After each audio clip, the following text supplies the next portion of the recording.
Bonjour à toutes et à tous. Merci de nous retrouver pour ce nouveau webinaire du CNCH consacré aux cardiopathies infiltratives.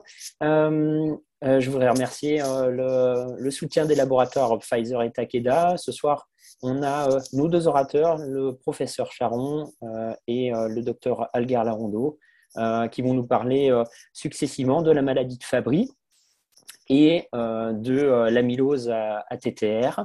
On va sans plus attendre commencer le premier webinaire. Je voulais simplement vous dire également que vous pouvez poser vos questions dans l'onglet Converser en bas de votre écran et moi je me ferai votre ambassadeur. Je vais laisser la place au professeur Charon de la Pitié qui va nous parler de la maladie de Fabry. Bonsoir. Bonsoir, merci beaucoup de l'invitation, de l'opportunité qui m'est faite de vous parler effectivement de la maladie de Fabry. Alors, je partage mon écran. Je vais mettre en plein écran. J'espère que ça passe et que vous voyez ma diapo. C'est bon? Donc, j'avance. Est-ce que c'est bien en plein écran? Voilà. Et donc, voici mes liens d'intérêt, pas de conflit d'intérêt. Donc, petit rappel, qu'est-ce que c'est que la maladie de Fabry en quelques mots? Donc, c'est une maladie de surcharge lysosomale, rare, puisque la prévalence est en général estimée à peu près à une personne sur 40 000. C'est une maladie qui est génétique, qui est liée à une mutation dans un gène qu'on appelle le gène GLA sur le chromosome X. Et les mutations entraînent en fait une perte de fonction et un déficit enzymatique dans l'alpha-galactosidase A. Et ça va se traduire dans différents types cellulaires par une accumulation de globotriaosylcéramide, le GB3, dans les lysosomes de différents types de cellules et qui vont aboutir finalement aux différentes manifestations et complications de la maladie.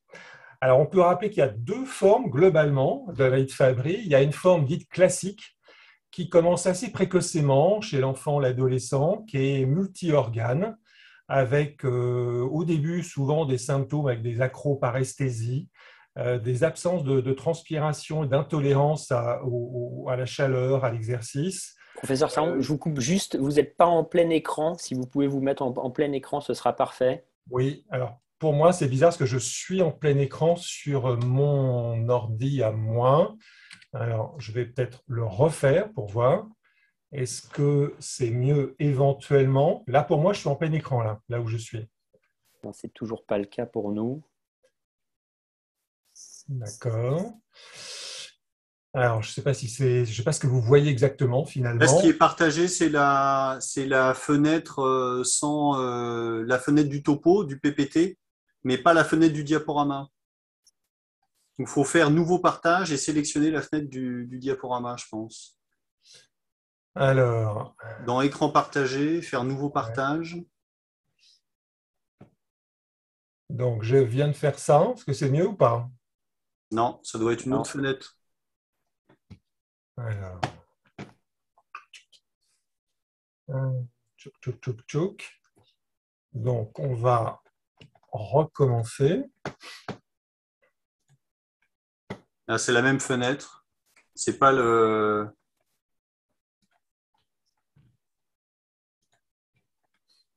Bah, écran partagé. Pourquoi est-ce que ça ne marche pas là? Allez-y, repartagez l'écran. Ouais. Et là, si vous lancez votre diaporama, Non, en fait, il faut lancer le partage d'écran alors que le diaporama est déjà lancé. Ouais, oui, C'est-à-dire qu'il faut lancer le partage d'écran sur le diaporama. mais c'est ce que j'ai fait, hein. Et les diapos sont déjà ouvertes et donc je lance dessus normalement là, hein. Et là, il me met, vous êtes en train de partager votre écran, etc. Donc Oui, tout. mais vous partagez l'écran, mais l'écran de la fenêtre PowerPoint, mais pas l'écran du diaporama, en fait.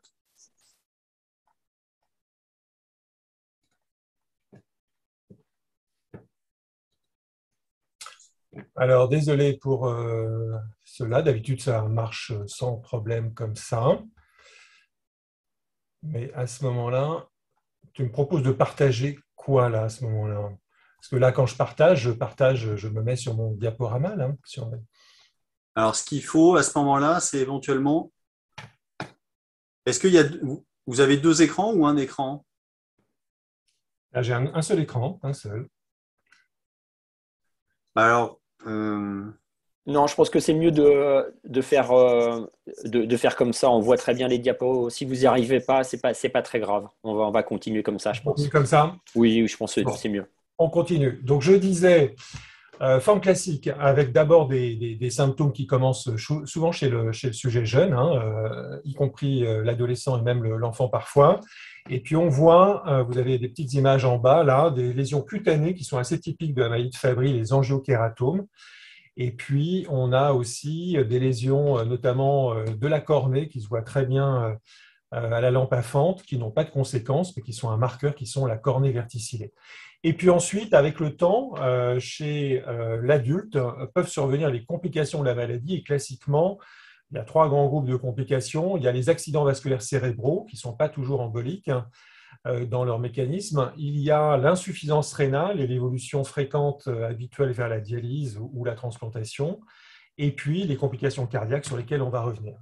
À côté de cette forme classique, multi-organe, précoce, on a une forme qui est dite retardée, le variant cardiaque, avec des manifestations qui sont quasiment exclusivement restreintes au cœur, qui surviennent donc plutôt après l'âge de 40 ans habituellement, et qui sont les patients qui sont vus par effectivement les cliniciens cardiologues, et qui représente une part maintenant prédominante des patients diagnostiqués Fabry, toutes disciplines confondues. On a une prédominance actuellement de ces variants cardiaques avec des manifestations sur lesquelles on va revenir. Alors, pourquoi est-ce qu'il est important de faire le diagnostic? Très rapidement, 5 arguments. Un, parce que c'est une maladie qui n'est pas si rare que ça, même si elle reste rare. Si on prend la porte d'entrée Alors, vos cardiomyopathie diapos ne passent hypertrophique, pas du tout, hein, par contre. Elles passaient tout à l'heure, mais elles passent pas du tout là. Là, on est resté sur votre diapo 4. alors encore une fois, ouais, sur mon écran, moi, ça défile très bien. Et donc, je ne comprends pas très bien pourquoi ça ne passe pas. Je partage mon écran.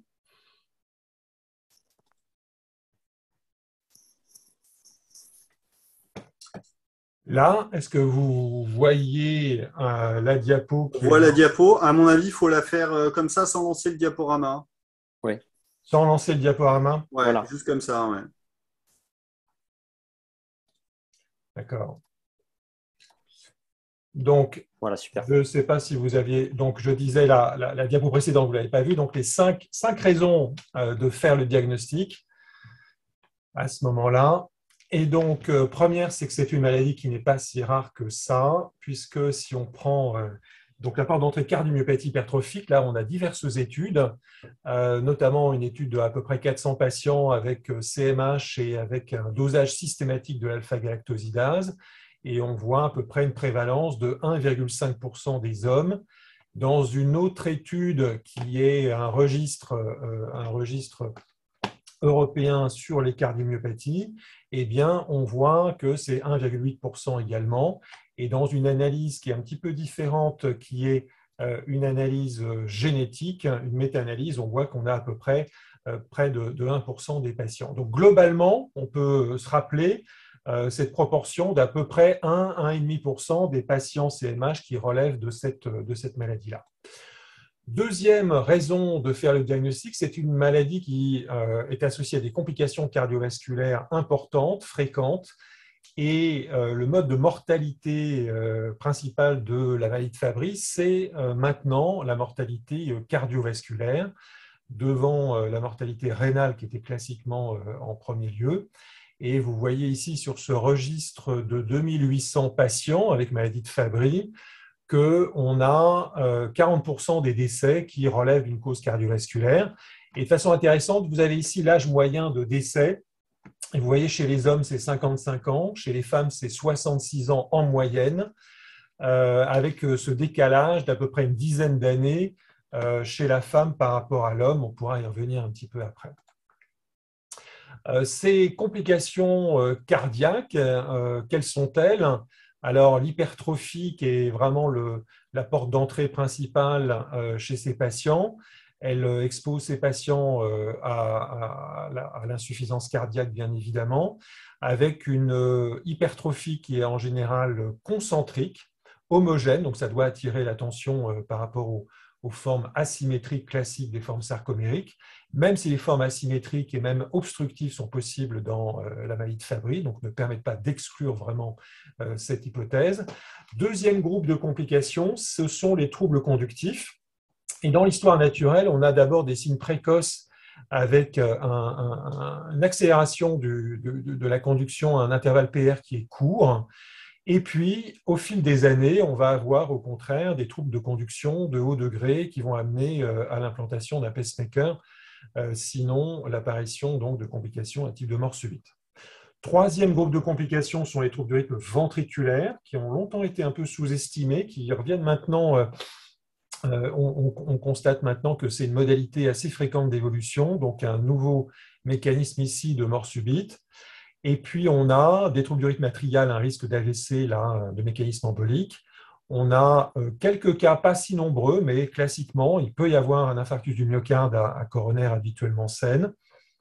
Et il peut y avoir des régurgitations valvulaires, mais rarement importantes et qui nécessitent rarement une prise en charge chirurgicale. Et puis, on a des AVC de cause non embolique avec des anomalies des petites artères cérébrales qui sont une modalité fréquente d'AVC du sujet jeune et donc souvent inexpliquées qui peuvent amener aussi au diagnostic de cette maladie-là. Troisième raison de faire le diagnostic, c'est une maladie génétique. Donc, ça veut dire qu'il y a une famille désapparentée à prendre en charge. Et la particularité aussi, c'est que c'est une transmission liée à l'X, donc un conseil génétique est un peu différent. Des femmes qui ont souvent une manifestation plus retardée. Et puis, en termes de risque de transmission, si c'est un homme qui est atteint, le risque de transmission va être particulier puisqu'il va transmettre son X muté à toutes ses filles. Et par contre, il n'y aura aucun risque de transmission de l'X à ses garçons, à ses fils. Alors que si c'est une femme à gauche qui transmet la maladie, eh bien là, ce sera un risque de 50%, aussi bien pour les garçons que pour les filles. Quatrième raison de faire le diagnostic, c'est qu'à côté du traitement symptomatique cardiologique, il y a des traitements spécifiques qui visent à agir sur l'alpha-galactosidase, à rétablir une activité enzymatique. Et pour ça, il y a deux stratégies. La plus ancienne, c'est l'enzymothérapie substitutive, avec des perfusions intraveineuses tous les 2 semaines d'agalsidase bêta ou alpha. Et puis, plus récemment, une molécule qui se donne Péros, une molécule chaperon qui stabilise l'alpha-galactosidase, le migalastin, qui peut être donné selon le type de mutation, à peu près un tiers des mutations qui sont répondeurs. Et ces traitements spécifiques ont une efficacité sur la prévention des complications. Là, c'est une des premières études avec la galsidase bêta. On voit des courbes de complications sous placebo versus agalsidase bêta. Alors, ce sont des petits effectifs, c'est une maladie très rare, donc les études dont on dispose sont de petits effectifs, mais avec une diminution du risque de complications qui est réduit de 50% ici dans cette étude. Cinquième et dernière raison de s'intéresser à la maladie de Fabry, c'est qu'il y a un lien clair, bien documenté maintenant, entre le retard au diagnostic et l'efficacité des traitements. Dans la figure de gauche, ça c'est une étude qu'on a menée récemment dans une cohorte française de 131 patients et on voit que le taux de complications cardiovasculaires est clairement associé à un âge au diagnostic plus tardif. Il laisse entendre que le retard au diagnostic donc, est délétère pour la prise en charge de ces patients. Et à droite, vous avez une étude qui porte sur également des patients avec maladie de Fabry, et là qui met en évidence le fait que le retard à l'initiation du traitement, une fois le diagnostic fait, également concourt à être associé à un taux de complications plus important. On voit en haut les complications cardiaques, en bas les complications rénales, en fonction du délai d'initiation du traitement dans les 2 ans qui suivent le diagnostic ou pas. Donc, il y a réellement une problématique de pallier au retard au diagnostic de façon à ne pas perdre de chance dans l'efficacité du traitement. Alors, une fois qu'on a rappelé donc, ces raisons de faire le diagnostic, comment est-ce qu'on fait le diagnostic? Alors, 2 étapes. D'abord, y penser. C'est important d'essayer d'identifier chez les patients, notamment avec la porte d'entrée cardiomyopathie hypertrophique, quels sont ceux qui sont susceptibles d'avoir une maladie de Fabry. Et donc, vous voyez à côté de l'hypertrophie typiquement concentrique, le CG, donc on l'avait évoqué, PR court, et puis après du bloc auriculo-ventriculaire ou de la dysfonction sinusale parfois. Alors, il y a un aspect d'imagerie qui est très intéressant parce que qui est assez spécifique de la maladie de Fabry. Quand on analyse le strain global longitudinal du ventricule gauche, vous voyez ici qu'on a une diminution du strain surtout sur le segment, sur la paroi inférolatérale, segment basal du ventricule gauche. Et ça, c'est quand même très typique d'une maladie de Fabry. Et d'ailleurs, on le retrouve en IRM avec un rehaussement tardif correspondant à une fibrose pour l'essentiel, également dans cette région qu'on retrouve en inférolatéral.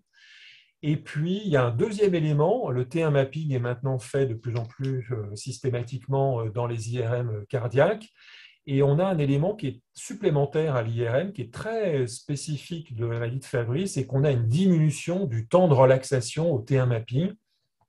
Là, vous avez différents types d'hypertrophie, à droite l'amylose, et à gauche ici la maladie de Fabry, les sarcomériques au milieu, et vraiment le temps de relaxation a baissé, c'est un très bon signe en faveur du maladie de Fabry, et même très précoce avant même l'apparition de l'hypertrophie.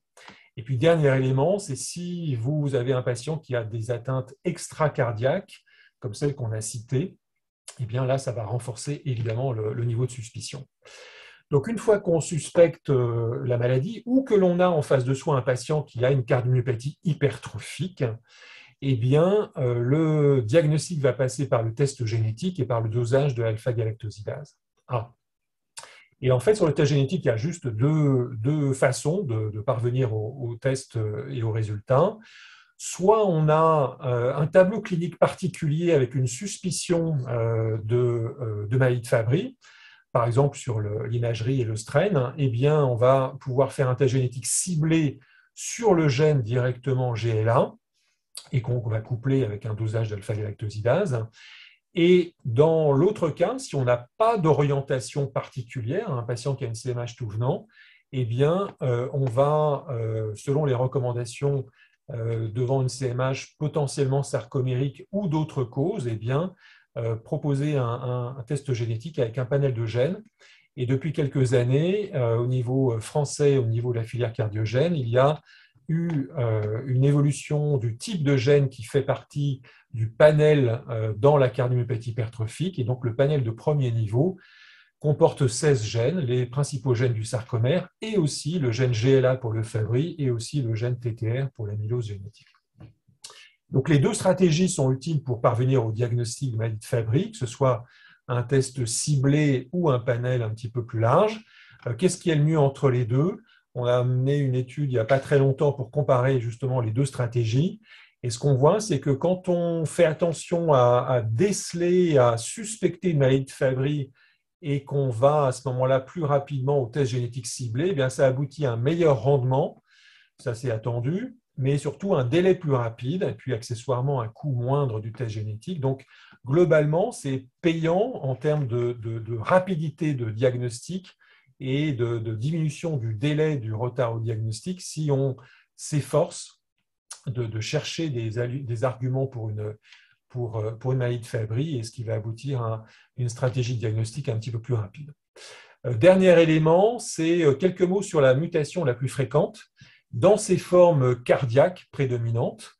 C'est la mutation N215S qui est associée donc à un phénotype, le variant cardiaque, c'est une mutation faux sens, qui est associée à une activité diminuée de l'alpha-galactosidase, mais avec une activité résiduelle qui n'est pas effondrée. Et on voit notamment dans cette étude qui reprend un petit peu les caractéristiques des patients avec cette mutation, on a une hypertrophie qui est aussi sévère et même plus fréquente que dans les formes classiques multi-organes. On a des événements cardiaques qui sont évidemment les complications prédominantes, mais qui sont aussi fréquentes, voire même plus fréquentes que dans les variants classiques. Et puis, même si on a une atteinte à prédominance cardiaque, il y a quand même de temps en temps des complications, notamment rénales. Donc, il faut quand même surveiller aussi les patients sur les autres versants, même si c'est beaucoup plus rare. Donc, en conclusion, la maladie de Fabry, le diagnostic est encore trop tardif. Or, c'est une maladie, on l'a vu, qui n'est pas si rare dans les cardiomyopathies hypertrophiques. L'atteinte cardiaque, elle est réellement sévère et on a des traitements spécifiques à proposer qui sont d'autant plus efficaces que le traitement va être débuté tôt.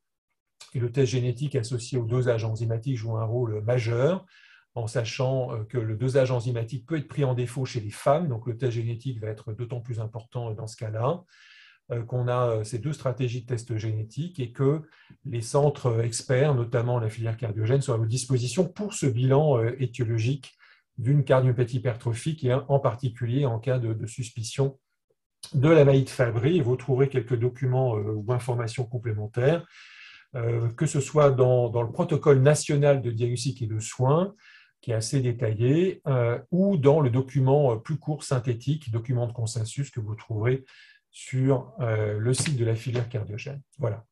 Je vous remercie de votre attention. Désolé des petits incidents initiaux et je suis à votre disposition pour répondre aux questions s'il y en a. Merci beaucoup, professeur Charron, pour cette belle présentation. On n'a pour l'instant pas de questions dans le panel. Moi, j'avais peut-être quelques questions à vous poser. Est-ce que chez un homme, est-ce qu'on va forcément à l'analyse génétique ou est-ce que le dosage de l'alpha-galactosidase suffit? Alors, bonne question. Il faut aller jusqu'au test génétique, ça c'est clair. Hein. Le diagnostic, il est très fortement suspecté en cas d'anomalie de l'alpha-galactosidase, mais il faut aller après jusqu'à la mutation, jusqu'au test génétique, pour avoir une confirmation. Hein. C'est dans les prérequis pour après pouvoir lancer les thérapies spécifiques, par exemple, que ce soit enzymothérapie ou molécules chaperon. Et puis, l'autre intérêt du test génétique, c'est que ça va être utile aussi pour la famille après, hein, et notamment chez les femmes où le dosage enzymatique peut être normal, hein, puisque les femmes ont un X muté, mais l'autre X est normal, et donc il peut y avoir une activité enzymatique normale. Et puis aussi, autre argument pour le test génétique, c'est que on a la molécule chaperon, elle est possible que pour certaines mutations, pour un tiers des mutations à peu près, alors que l'enzymothérapie est possible pour toutes les mutations. Donc, il peut y avoir une discussion aussi dans le choix du traitement spécifique, et dans cette discussion intervient le type de mutation aussi. Et si on renverse la question, un dosage d'alpha-galactosidase négatif chez un homme exclut la maladie? Est-ce que c'est... Alors, un dosage d'activité enzymatique normale chez un homme, oui, permet d'exclure tout à fait la maladie. Hein. Ok, d'accord. On peut tout à fait garder ça en tête, tout à fait. Ouais, ouais. Est-ce que vous avez une explication pour expliquer la répartition en échographie, en IRM, plutôt inférolatérale de l'atteinte, alors qu'intuitivement, on pourrait se dire que c'est quelque chose d'assez global? Alors, bonne question aussi. Non, donc je suis preneur des hypothèses éventuelles, mais effectivement, dans la littérature, on n'arrive pas à comprendre pourquoi. Et dans d'autres maladies aussi, on a du mal. Hein. Pourquoi aussi dans les CMH sarcomériques, c'est plutôt le strain du septum basal. Dans le Fabry, c'est plutôt inférolatéral. On en parlera sans doute après avec le docteur Galarondo dans l'amylose. Il y a une autre répartition en cocarde. Donc, c'est vrai qu'on a du mal un petit peu à comprendre le pourquoi quand même de ça. Et je n'ai pas d'explication très rationnelle à donner. Eh ben, merci beaucoup. On va peut-être passer au deuxième orateur, le docteur Vincent Algalarondo, qui vient de Bischheim et qui va nous parler de l'amylose ATTR. C'est à vous. Bonjour à tous. Moi aussi, je vous remercie pour cette invitation. Alors, j'espère que je serai un petit peu plus chanceux que Philippe Charron sur les histoires de partage d'écran. Voilà. Normalement, vous devriez voir mon écran. C'est bon. C'est le cas. Et ben alors, donc bonsoir à tous. Merci pour cette invitation. Donc, je suis Vincent Algalarondo. Je m'occupe d'un centre de compétences qui effectivement se focalise un peu sur les amyloses à transthyrétine sur l'hôpital Bichat. voilà mes liens d'intérêt en particulier avec le monde de l'amylose, où je m'occupe effectivement de plusieurs protocoles de recherche. Alors, l'amylose, c'est une maladie infiltrative qui est secondaire à un trouble dans l'organisation tertiaire d'une protéine extracellulaire. Alors, ça veut dire que ça a l'air complexe comme ça, mais en fait, pour faire simple, c'est une protéine dont le corps n'arrive plus à se débarrasser. Et donc, elle est produite, mais elle est plus ou mal éliminée, soit parce qu'elle est produite en excès, soit parce que les voies de dégradation sont altérées, et donc elle finit par se déposer et s'organiser en espèce d'amas amorphes qui, petit à petit, vont finir par gêner le fonctionnement des organes cibles. Et donc, les deux principales causes d'amylose avec atteinte cardiaque sont l'amylose AL, qui est secondaire à une production d'une chaîne légère d'immunoglobuline, elle-même secondaire à un myélome, et l'amylose à transthyrétine dont on va parler ce soir. Et donc, la transthyrétine, c'est une protéine de transport qui est sécrétée par le foie et qui sert habituellement à transporter la vitamine A, les hormones thyroïdiennes. Et donc, cette protéine, elle peut s'agréger et se déposer, soit parce qu'elle est mutée et à ce moment-là, elle a plus de mal à être éliminée, soit parce que spontanément, même sans être mutée, elle a un pouvoir amyloïdogène de base et que ce pouvoir amyloïdogène peut se révéler en particulier chez les sujets âgés dans la forme sauvage. Donc, ça peut atteindre les principaux organes cibles de l'amylose à transthyrétine, c'est le cœur, le système nerveux périphérique et le rein. Et ce qu'il faut savoir, c'est qu'en fait, c'est quand même l'atteinte cardiaque qui drive le pronostic. Et à partir du moment où on a fait le diagnostic chez les patients qui ne sont pas traités, la médiane de survie est de l'ordre de 3-4 ans. Et comme le diagnostic n'est pas toujours très facile, et ben finalement ça peut aller relativement vite, puisque par exemple dans notre centre, pour avoir refait récemment les délais diagnostiques chez les gens qui étaient les premiers atteints dans la famille, on avait des délais diagnostiques qui étaient eux aussi de l'ordre de 3 ans. Donc vous voyez, en fait, les choses peuvent aller relativement vite. Et donc, en termes de physiopathologie, je vous l'ai dit, c'est une protéine qui est synthétisée par le foie, qui derrière va circuler dans le sang, et elle circule normalement sous une forme tétramérique, c'est-à-dire il y a 4 petites protéines de transthyrétine qui sont associées les unes aux autres, et puis il y a un équilibre de dissociation et de protéolyse avec une forme monomérique qui elle aussi circule, sauf que ce monomère peut lui-même petit à petit changer de conformation, changer sa forme tertiaire et à ce moment-là se mettre à se polymériser en forme d'hexamère puis d'oligomère et à ce moment-là finir par se déposer dans les organes cibles.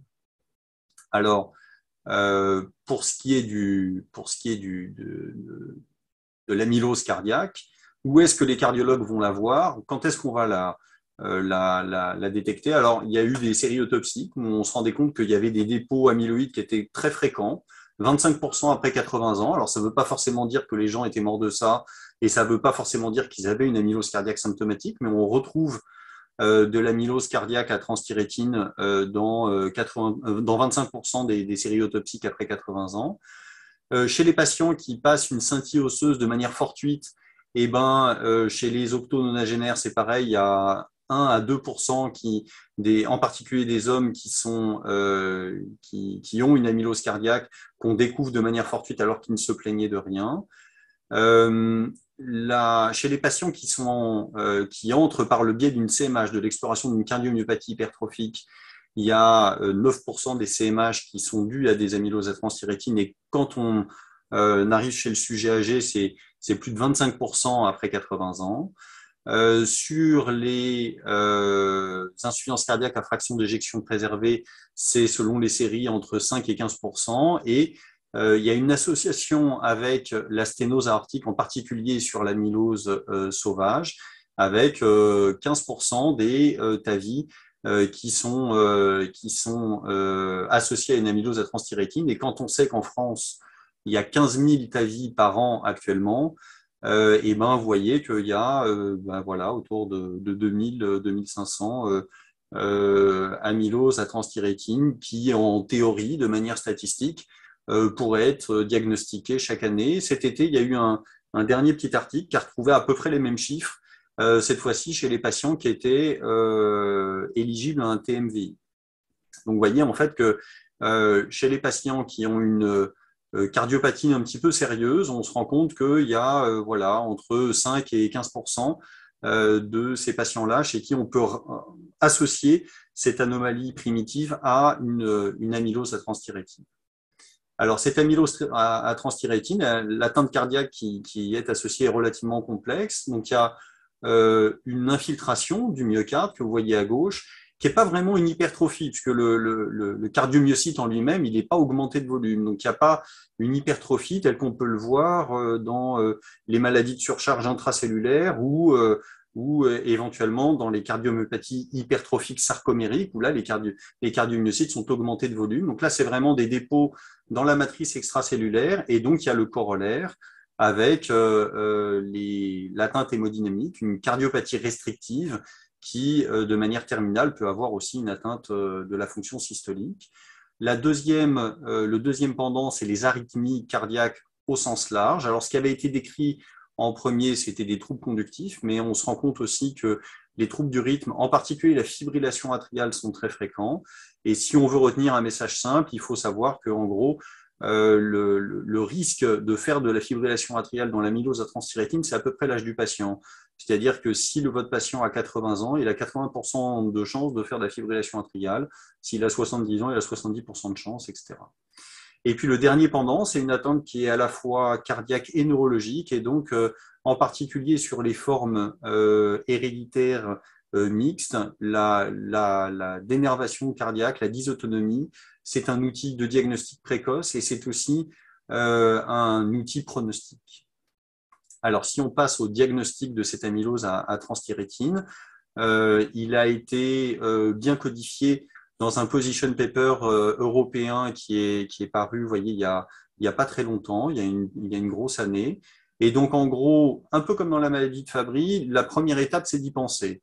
Et donc, on peut y penser soit sur l'électrocardiogramme, on va revoir un petit peu, soit sur l'écho, soit sur une IRM. Donc, tout ça, c'est un petit peu les modes d'entrée qui font qu'à un moment, le cardiologue a la puce à l'oreille et généralement, quand le cardiologue a la puce à l'oreille, il peut reprendre ses premiers examens, électrocardiogramme, écho et IRM, avec cette fois-ci une analyse un petit peu experte et se rendre compte qu'il y a des signes d'amylose cardiaque sur ces premiers examens. Une fois qu'on a suspecté le diagnostic, l'étape d'après, c'est de faire une scintigraphie osseuse. Alors, il y a plusieurs produits de contraste qui sont possibles, mais ils ont tous à peu près, tous ces biphosphonates ont à peu près les mêmes performances quand ils sont utilisés dans des services de médecine nucléaire entraînés, et de faire des tests hématologiques pour éliminer une amylose AL qui n'a pas du tout le même pronostic, qui a un pronostic qui est très sévère aussi, et sur lequel surtout il y a un traitement à mettre en place de manière urgente. Et ensuite, plusieurs scénarios sont décrits, mais en gros, il y a deux grandes possibilités. Soit les choses sont très claires, c'est-à-dire que les tests hématologiques sont négatifs, et il y a une scintigraphie qui crache, et à ce moment-là, vous êtes en face d'une amylose à transthyrétine, puisque vous avez une scintigraphie qui est positive, et parce que vous avez éliminé une amylose AL. La deuxième situation bien claire, c'est quand tout est négatif aussi de l'autre côté, c'est-à-dire que vous avez fait le diagnostic d'amylose AL ou au contraire, vous avez fait le diagnostic que le patient n'a pas d'amylose. Et puis, entre ces situations-là, il y a des situations diagnostiques un peu plus complexes sur lesquelles il y a à la fois une scintigraphie qui prend, mais il y a aussi des tests hématologiques qui peuvent être positifs. Et à ce moment-là, il faut parfois aller à la biopsie, voire à la biopsie cardiaque. Le dernier point, c'est qu'une fois qu'on a fait le diagnostic d'amylose à transthyrétine, il faut faire un génotype, puisque là encore, il y a à peu près du point de vue des cardiologues, il y a à peu près 10% des amyloses que vous allez diagnostiquer qui sont des amyloses à transthyrétine héréditaires et sur lesquelles derrière, il y a des vraies conséquences pour les apparenter. Si on reprend très rapidement les signes qui peuvent mettre la puce à l'oreille, la clinique et l'électrocardiographie, il y a le patient qui a une fausse hypertension ou alors dont l'hypertension disparaît, les patients qui ont une dysautonomie associée, les patients qui ont des signes périphériques, en particulier le canal carpien, le canal lombaire étroit, les pathologies de la coiffe des rotateurs associées. Sur l'électrocardiogramme, les signes classiques, c'est donc la fibrillation atriale, le microvoltage, l'onde Q dans les dérivations antérieures, et puis les troubles conductifs un petit peu plus loin. Pour l'échocardiographie, il y a cet aspect que vous voyez en haut à droite en cocarde avec donc une préservation du strain apical et une altération du strain basal. Pour l'IRM, là encore, il y a les séquences regardant la prise de contraste tardive de gadolinium ou les séquences de relaxation en T1 mapping sont informatives avec une augmentation du temps de relaxation en T1 mapping et des prises de contraste en gadolinium qui, elles, ne sont pas forcément spécifiques. La scintigraphie osseuse, encore une fois, on l'a fait quand on a déjà un petit peu la puce à l'oreille. Et donc, vous voyez en particulier sur les figures de droite que chez les patients qui ont une amylose typique, eh ben, on voit le cœur, alors que normalement, sur une scintigraphie osseuse normale comme à gauche, le cœur n'est pas visible. Il faut toujours garder à l'esprit que on peut avoir des scintigraphies osseuses faiblement positives sur le cœur dans les amyloses à elles, et donc vraiment que la scintigraphie osseuse positive en elle-même ne permet pas à coup sûr de diagnostiquer l'amylose à transthyrétine. Voilà, juste pour vous remonter le crowbar avec cet outil diagnostique qui maintenant est bien clair. Alors, concernant la prise en charge thérapeutique, il y a deux parties. La première partie, c'est le traitement symptomatique, c'est tout ce qu'on va faire en dehors du traitement anti-amyloïde proprement dit. Et donc, c'est des patients qui souvent ont une insuffisance cardiaque et qui ont besoin d'un traitement diurétique. Alors, concernant le traitement anti-hypertenseur, le traitement anti-angineux, moi, je pense qu'il faut être pragmatique. Très souvent, ce sont des patients qui ont des épisodes d'hypotension et qui tolèrent mal les bradycardies, et donc on est obligé d'interrompre ces thérapies-là, alors même que auparavant on avait pu les instituer pour d'authentiques hypertensions. Ceci étant, il peut y avoir, en particulier dans les diagnostics précoces, des gens qui restent hypertendus ou qui ont des maladies coronaires associées. Et donc, à ce moment-là, je pense que c'est important d'être pragmatique et de ne pas forcément arrêter de manière dogmatique des traitements qui sont par ailleurs plutôt bien tolérés. Les anticoagulants, il faut vraiment les mettre en place si le patient est en fibrillation atriale, et il faut se souvenir que le score de Schatz-Vask est un mauvais outil pour prédire les événements thromboemboliques dans l'amylose à transthyrétine. L'autre chose, c'est que même sous anticoagulants, les patients peuvent faire des thrombus, et donc si vous avez en particulier dans l'idée de choquer votre patient pour une arythmie atriale, il faut savoir qu'il y a à peu près un quart des patients pour lesquels le choc électrique externe doit être annulé à cause de thrombus. Ce sont des patients qui font des troubles conductifs et donc pour lesquels il faut parfois discuter un stimulateur cardiaque, et dans les formes associées à une atteinte cardiaque avancée, il faut parfois discuter aussi une assistance ou une greffe quand les patients sont atteints dans des âges relativement jeunes. Alors, sur les traitements anti-amyloïdes, donc c'est les nouveaux traitements qui sont en plein développement actuellement. Il y en a deux sur lesquels on va insister. C'est les traitements qui permettent de stabiliser le tétramère de transthyrétine, donc le tafamidis. Et puis, je vais vous dire deux mots sur les siRNA, qui sont des petits ARN interférents qui permettent d'inhiber la synthèse de transthyrétine et sur lequel il y a eu des choses récentes. Alors, tout d'abord, le tafamidis, c'est actuellement le traitement qui va être institué en première ligne dans l'amylose à transthyrétine, et ce, suite à l'étude ATTRACT, qui est parue en 2018, et qui randomisait les patients tafamidis versus placebo, et les critères d'évaluation étaient la mortalité toute cause et les hospitalisations cardiovasculaires, et le tafamidis a été largement supérieur au placebo, avec en particulier une réduction de la mortalité de toute cause de 13% de manière absolue à la fin de l'étude, ce qui est une réduction de mortalité qui est de la même magnitude que les IEC dans le sens cardiaque. Donc, c'est un médicament qui a vraiment prouvé son efficacité chez les patients. Ce qu'il faut voir quand même dans ces courbes-là, c'est qu'il y a quand même il y a quand même malheureusement encore de la casse dans les patients sous tafamidis, en particulier chez les patients pour lesquels la maladie a été diagnostiquée de manière tardive.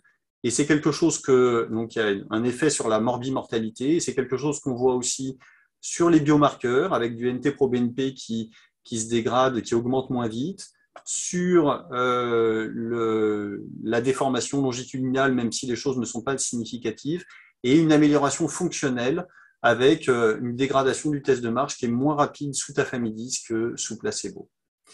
Le deuxième médicament dont on parle, c'est le patisiran, qui est un siRNA dont on vient d'avoir les résultats sur une étude randomisée, qui a randomisé un peu moins de malades. Vous voyez, c'est un peu plus de 300 malades. Là encore, placebo versus patisiran. Le critère primaire, c'était le test de marche de 6 minutes à 1 an. Donc, ce n'était pas une étude de morbimortalité comme l'étude ATTRACT. Et là encore, s'attaquer à cette cascade physiopathologique, c'est efficace avec une moindre dégradation du test de marche et une préservation de la qualité de vie chez les patients qui étaient sous patisiran. Et là encore, on a les mêmes effets qui sont favorables sur les biomarqueurs, le NT-proBNP et sur le strain global. Voilà, donc ce qu'il faut retenir, c'est que c'est une maladie grave et qui n'est pas si rare, et que maintenant, quand on la recherche et quand on la recherche en cardiologie, on la trouve. Et donc maintenant, il y a énormément de cardiologues qui ont vu et qui traitent et qui prennent en charge au moins une fois un ou deux patients qui ont une amylose à transthyrétine. C'est un bilan et un diagnostic qui est essentiellement basé sur de l'imagerie multimodalité des techniques non invasives, mais le diagnostic génétique doit être proposé et réalisé. Et à mon avis, c'est le principal apport des centres experts, c'est de pouvoir réaliser et donner cette information-là à vos patients, de savoir s'ils ont une forme sauvage ou héréditaire. Et c'est d'autant plus important de le diagnostiquer que maintenant, on a des traitements efficaces, en particulier s'ils sont débutés tôt dans la maladie. Et donc là, de ce point de vue-là, c'est quand même des bonnes nouvelles qu'on a à annoncer à ces patients qui sont par ailleurs quand même très gênés par cette pathologie grave. Dernier point, l'apport des centres experts, c'est aussi l'accès aux essais et aux traitements de seconde ligne quand il n'y a pas de réponse sur la première ligne de traitement, et enfin de pouvoir discuter des patients qui sont parfois complexes, en particulier sur les complications. Voilà, je vous remercie. Merci beaucoup pour cette belle présentation. Alors, on avait quelques questions qui sont apparues très tardivement pour le topo précédent. On n'aura pas le temps vraiment d'y répondre oralement. Pour ce topo-là, on n'a pas encore de questions. Moi, j'avais peut-être quelques questions. Une question très pratique pour le tafamidis. Est-ce qu'on peut l'initier avant la confirmation génétique? Quelle dose? Quelle surveillance? Alors, le tafamidis, il n'y a qu'une seule dose, c'est du 61 mg. Il y a une dose de 20 mg, mais qui est une dose neurologique. Et donc, la dose, donc à 20 mg, c'est un médicament qui est prescrit par les neurologues et il faut être neurologue pour le prescrire. Et à 61 mg, c'est le dosage cardiologique, il faut être cardiologue pour le prescrire. On peut le prescrire à partir du moment où on a fait le diagnostic d'amylose à transthyrétine, c'est-à-dire qu'on a dit qu'on avait une scintigraphie osseuse qui était positive et qu'on a éliminé une amylose à elle. Et de toute façon, le traitement est le même, que ce soit une forme héréditaire ou une forme sauvage. Et donc, on peut commencer à prescrire le tafamidis tout en faisant le test génétique. Voilà. Mais ceci étant, c'est vraiment important de faire le test génétique, puisqu'encore une fois, il y a quand même des conséquences sur les apparentés derrière. Deuxième petite question, est-ce qu'on peut s'attendre à un dosage de biomarqueurs sanguins dans le futur, comme c'est quelque chose qui circule dans le sang? Est-ce qu'il y a des choses là-dessus? La transthyrétine, ça se dose.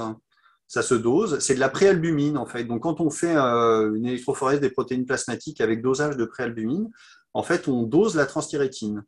Et donc, en particulier alors, On peut voir d'ailleurs des effets. Alors le tafamidis, comme c'est un stabilisateur du tétramère, il a tendance à faire augmenter les taux de transthyrétine circulante. Ça n'a pas été associé à l'efficacité plus que ça sur le plan clinique. Et il y a des dosages de stabilité du tétramère qui peuvent être réalisés dans des laboratoires spécialisés, mais qui ne sont pas faits en routine, mais qui ont permis, par exemple, de mettre en place une dose spécifique de tafamidis pour le cardiologue, qui est une dose plus importante que pour le neurologue. Ce dosage de transthyrétine, il est utilisé aussi pour les thérapies de silencing, donc les CRNA, pour vérifier qu'il y a bien une réponse biologique au traitement et qu'on négative bien la production de transthyrétine circulante. Ok, super. J'avais peut-être une dernière question. Est-ce qu'il y a une place pour une anticoagulation? On sait qu'on voit parfois des patients, et c'est surtout en échographie en fait, qui n'ont jamais fait de FA, mais qui ont manifestement une oreillette qui est très très pathologique, un flux mitral où il n'y a plus d'onde A, beaucoup de contrastes spontanés. Est-ce que parfois vous prenez des décisions d'anticoagulation sans avoir vu de FA?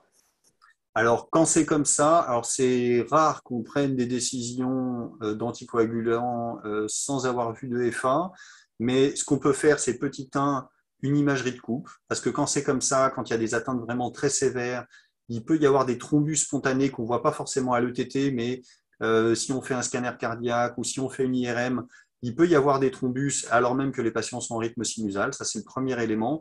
Et le deuxième élément, c'est que si vous faites un holter de longue durée, il y a quand même de très fortes chances que vous trouviez de la FA.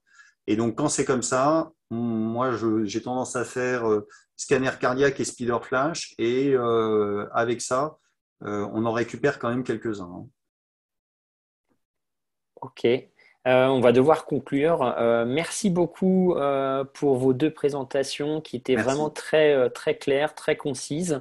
Il me reste à vous donner le rendez-vous pour le prochain webinaire qui se tiendra la semaine prochaine, le 25 octobre 2022 à 18 h. C'est le best-of sur l'hypertension artérielle en 2022.